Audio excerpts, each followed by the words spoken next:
Hello friends, welcome back at movies explained bye Rohan. दोस्तों, आज मैं 2023 में रिलीज हुई एक हॉरर थ्रिलर फिल्म को एक्सप्लेन करूंगा जिसका नाम है द सीडिंग। दोस्तों, वैसे तो इस फिल्म में कुछ टॉप नॉच लेवल का हॉरर तो नहीं है, पर इस फिल्म का एटमॉस्फेयर और कॉन्सेप्ट काफी यूनिक है। इसीलिए मैं इस फिल्म का एक्सप्लेनेशन लेकर आपके लिए हाजिर हूँ। लेकिन उससे पहले अगर आपने मेरे चैनल को सब्सक्राइब नहीं किया है तो इसे जल्दी सब्सक्राइब कर ले, ताकि आप तक ऐसे ही मजेदार एक्सप्लेनेशन पहुंचते रहें। तो विदाउट वेस्टिंग टाइम पढ़ते हैं मूवी एक्सप्लेनेशन की तरफ। फिल्म की शुरुआत होती है एक भीड़ इलाके से, जहां हम एक छोटे बच्चे को अकेला घूमते हुए देख पाते हैं। लेकिन इस जगह पर इस बच्चे का अकेला होना थोड़ा वियर्ड था, और ये चीज अगले ही पल सच भी हो जाती है जब हम उस बच्चे को एक इंसानी उंगली खाते हुए देखते हैं, जो देखने में काफी घिनौना था।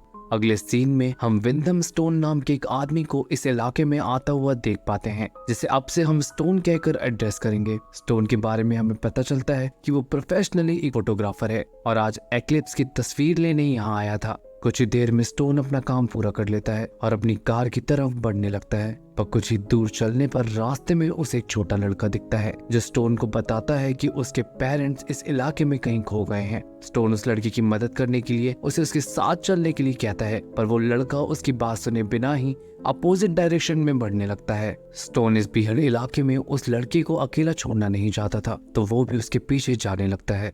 इंसिडेंट के पीछे छुपी साजिश को वो अच्छे से महसूस कर पा रहा था, जो अगले ही पल हकीकत में बदल जाती है जब वो लड़का स्टोन को बीचों बीच लाकर एक क्रीपी स्माइल देकर गायब हो जाता है, मानो स्टोन को यहाँ लाना ही उसका मोटिव था। स्टोन भी उस लड़के के इरादे समझ चुका था, पर अब तक उसके जाल में वो फंस चुका था। रात हो चुकी थी और दूर दूर तक बाहर निकलने का कोई भी रास्ता नजर नहीं आ रहा था, पर स्टोन हार नहीं मानता और चलते चलते एक खाई के पास पहुंच जाता है, जहां नीचे उसे एक घर दिखता है। और मदद मांगने के लिए स्टोन एक रस्सी की सीढ़ी के सहारे नीचे आ जाता है। घर के अंदर जाने पर स्टोन को अलीना नाम की एक लड़की दिखती है, जिससे स्टोन मदद मांगता है, और इसके जवाब में अलीना स्टोन को अंदर आकर खाना खाने के लिए कहती है, जो स्टोन को सच में ही बहुत अजीब लगता है, क्योंकि पहले तो अचानक एक स्ट्रेंजर को देखकर भी इस लड़की को बिल्कुल भी हैरानी नहीं हुई थी, मानो वो स्टोन का ही इंतजार कर रही थी। ऊपर से इस बंजर इलाके में ये लड़की अकेले कर क्या रही थी? पर कोई भी सवाल पूछने के बाद भी ये लड़की खामोश रहती है और सिर्फ कुछ सवालों का ही जवाब देती है।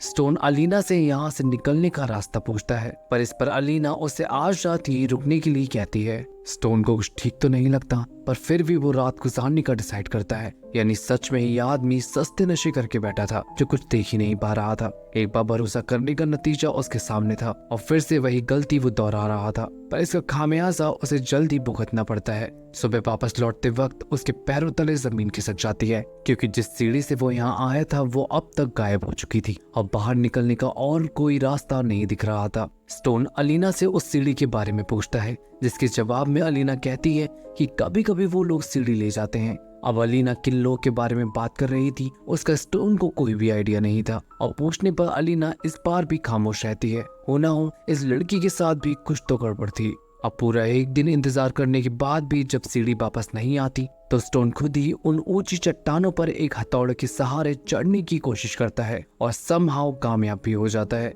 लेकिन तभी कुछ बच्चे जानबूझकर ऊपर से एक मछली को नीचे फेंकते हैं और बैलेंस बिगड़ने से स्टोन नीचे गिर जाता है। पूरा दिन वहीं पड़े रहने के बाद रात में स्टोन की आंख खुलती है और वो देख पाता है कि उसके पैर में वही हथौड़ा घुस चुका था, जिससे वो दर्द से चिल्लाने लगता है। उसकी चीखें सुनकर अलीना बाहर आती है और उसकी मदद करती है और कुछ दिन तक उसकी देखभाल भी करती है। ठीक होने के बाद स्टोन रियलाइज करता है कि इन ऊंची चट्टानों को अकेले पार करना उसके बस में नहीं है, और वो हताश होकर वहीं बैठ जाता है। लेकिन तभी उसे ऊपर कुछ बच्चे दिखते हैं जो उसकी मदद करने का प्रॉमिस करते हैं और उसे ऊपर लाने के लिए एक रस्सी नीचे फेंकते हैं। लेकिन कुछ ही देर में उसे इन लोगों का असली चेहरा नजर आ जाता है। वहाँ कई सारे टीनेजर्स आ जाते हैं और उसे कड़ी धूप में वहीं लेविटेट करने के लिए छोड़ देते हैं। इन बच्चों में वो बच्चा भी शामिल था जिसने स्टोन को यहाँ फंसाया था, और स्टोन समझ जाता है कि उसको एक साजिश में फंसाकर यहाँ ट्रैप कर लिया गया है और इसके पीछे इन टीनेजर्स का ही हाथ है। वो इस परेशानी से जूझ ही रहा था कि तभी वहाँ एलिना आ जाती है और उन सबको वहाँ से भाग जाने के लिए कहती है। लेकिन उससे पहले ही स्टोन एक चट्टान से टकरा कर बेहोश हो जाता है। होश आने पर वो अलीना से ढेर सारे सवाल करता है, जिसके जवाब में अलीना बताती है कि ये सब लोग इसी बीहड़ इलाके में उसके साथ रहते हैं और अब स्टोन के लिए भी अच्छा यही होगा कि वो अपनी किस्मत को कबूल करके इसे ही अपना घर मान ले और यही अपनी जिंदगी जिए, क्योंकि अब ये टीनेजर्स का ग्रुप उसे यहाँ से जाने नहीं देगा। ये सब सुनने के बाद स्टोन पूरी रात रोता रहता है, लेकिन शायद अब उसकी किस्मत बदलने वाली नहीं थी। अब हमें कुछ समय बाद का समय दिखाया जाता है जहाँ स्टोन भी अपनी डेस्टिनी को एक्सेप्ट कर चुका है और अलीना के साथ एक फैमिली की तरह रह रहा है और उनके बीच अब नजदीकियां भी बढ़ चुकी हैं। अपने आप को बिजी रखने के लिए स्टोन ने वेजीज की फार्मिंग भी शुरू कर दी है, लेकिन वो अभी भी यहाँ से निकलने के बारे में सोचता है। इधर ये टीनेजर्स उन्हें खाने पीने की और उनकी जरूरत का सामान लाकर देते रहते हैं, जो स्टोन को और उलझन में डाल रहा था। ऊपर से वो अलीना और उसके बीच पड़ रही सेक्सुअल टेंशन को भी इग्नोर नहीं कर पा रहा था और फाइनली आज शराब के नशे में वो दोनों एक दूसरे के साथ इंटीमेट होते हैं।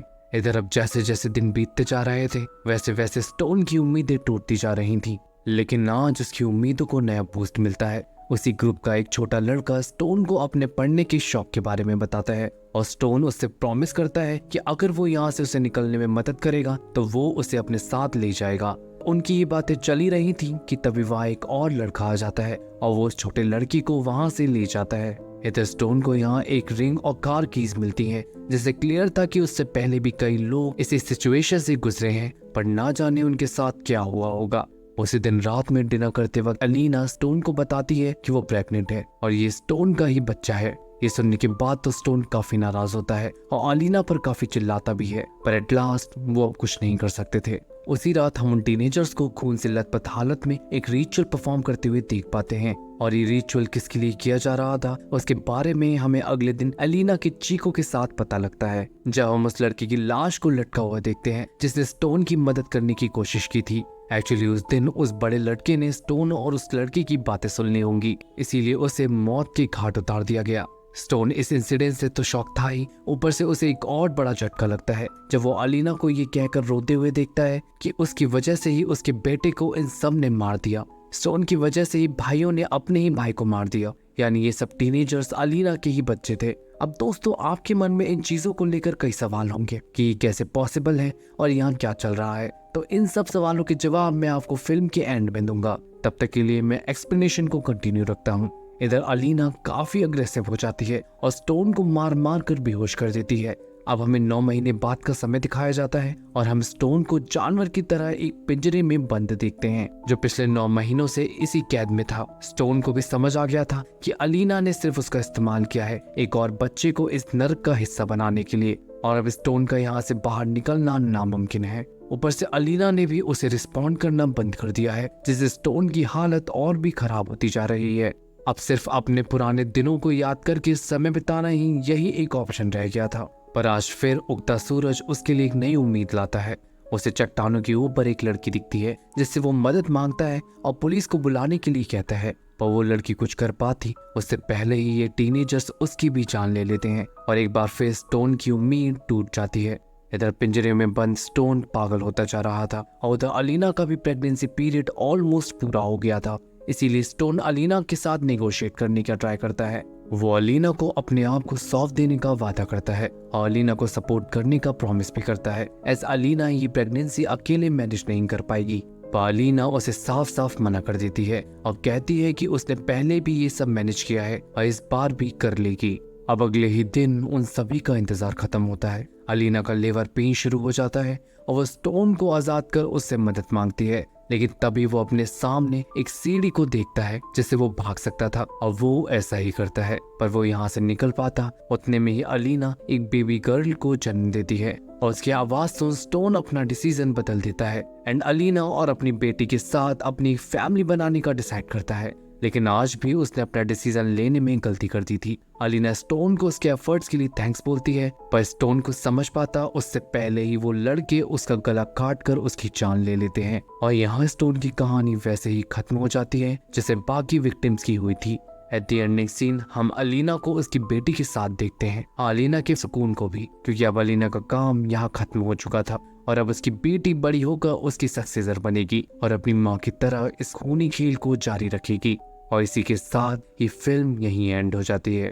तो दोस्तों ये थी द सीडिंग फिल्म की कहानी। अब मैं आपके सवालों के जवाब इस फिल्म के साइड प्लॉट से दे देता हूँ। तो इस फिल्म में दिखाए गए टीनेजर्स का ग्रुप अलीना एक कल्ट को रिप्रेजेंट करते हैं, तो सोशल लाइफ से दूर इतने सालों से इस भीड़ इलाके में अपनी आबादी को बनाए रखे हैं। इस कल्ट में एक फीमेल डिफरेंट आदमियों को फंसाकर इस कल्ट की मेंबर्स को बढ़ाती है और काम खत्म होने पर उनका हाल वैसा ही होता है जैसा स्टोन का हुआ था। वहीं बात की जाए इस कल्ट की मेल्स की, तो जरूर एज अ कैनिबल्स रहते होंगे और पास से गुजरने वाले लोगों को मारकर अपनी और बाकी लोगों की नीड्स पूरी करते होंगे। कई सालों के इस खूनी खेल के बाद जब फाइनली इस कल्ट में एक लड़की का जन्म होता है, तब जाकर ये चेन कहीं टूटती है और वो बच्ची बड़ी होकर इस कल्ट की सक्सेसर बनती है, जैसे हमने फिल्म में अलीना और उसकी बेटी को देखा था। और ये चेन एक बार फिर ऐसे ही चलती रहती है। तो दोस्तों, ये था इस फिल्म का साइड प्लॉट। आई होप अब आपके मन में इस फिल्म को लेकर कोई और सवाल नहीं होगा। अगर आपको एक्सप्लेनेशन पसंद आया हो तो मेरी वीडियो को लाइक करें और मेरे चैनल को सब्सक्राइब करके मुझे सपोर्ट करें। तो चलिए, आज के लिए बस इतना ही। अब मिलते हैं अगले वीडियो में।